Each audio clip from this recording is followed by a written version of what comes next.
Hi everyone. Today we'll talk about the benefits of training with partners of all levels. Let's take a look. Once in a while, a potential new student will ask, why don't you separate classes by levels? It's a valid question because that's what we're used to seeing in most educational settings. But usually, the reason they're asking is because they feel intimidated about joining a class with more experienced practitioners. And they're concerned that as a newbie, they'd be holding back the entire group. If you've ever had these concerns, that's great, because that means you're a thoughtful and considerate individual with a certain degree of social awareness. So, in order to help you get past these concerns, there are two things you must realize. One, everyone that you see and consider to be experienced has been a beginner in the past, and some still are.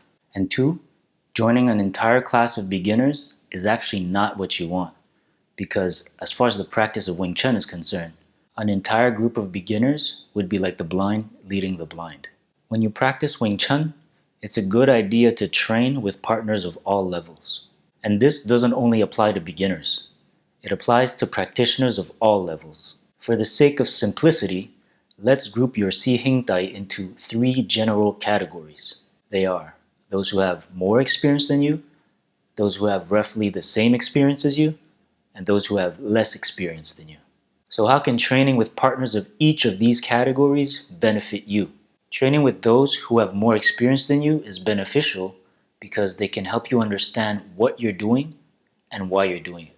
They can also open your eyes to what is possible. That is, they can show you better ways of attaining the same objective, ways that you may not even have thought possible.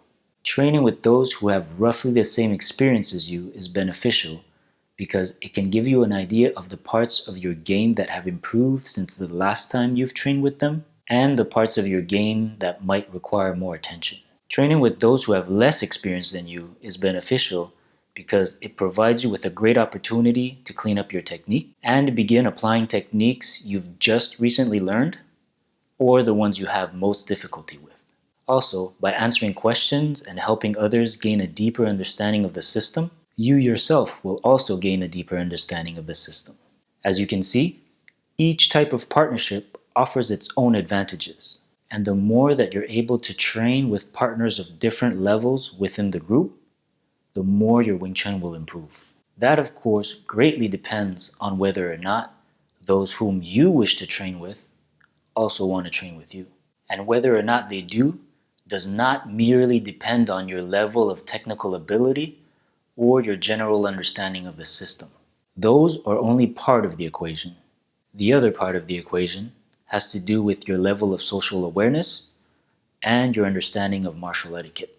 Every cohesive social environment has its own social norms that one must learn and adhere to in order to be welcomed and accepted into that environment.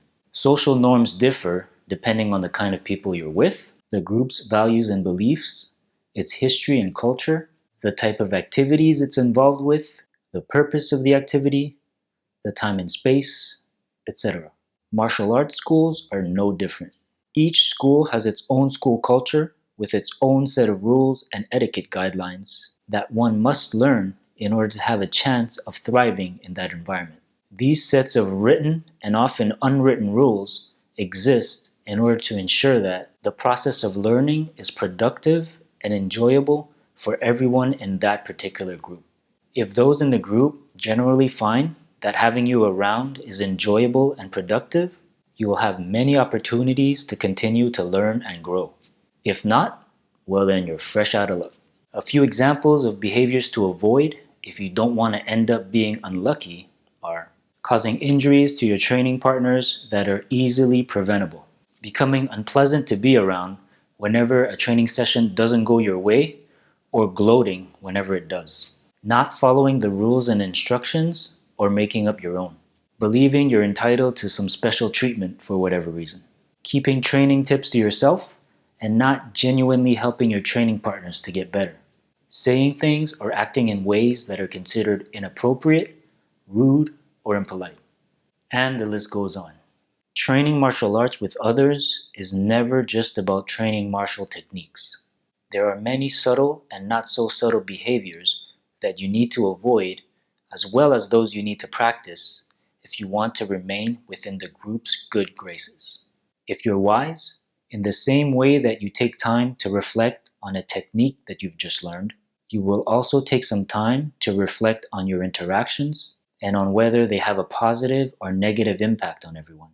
That includes yourself, your training partners, the group, and its environment.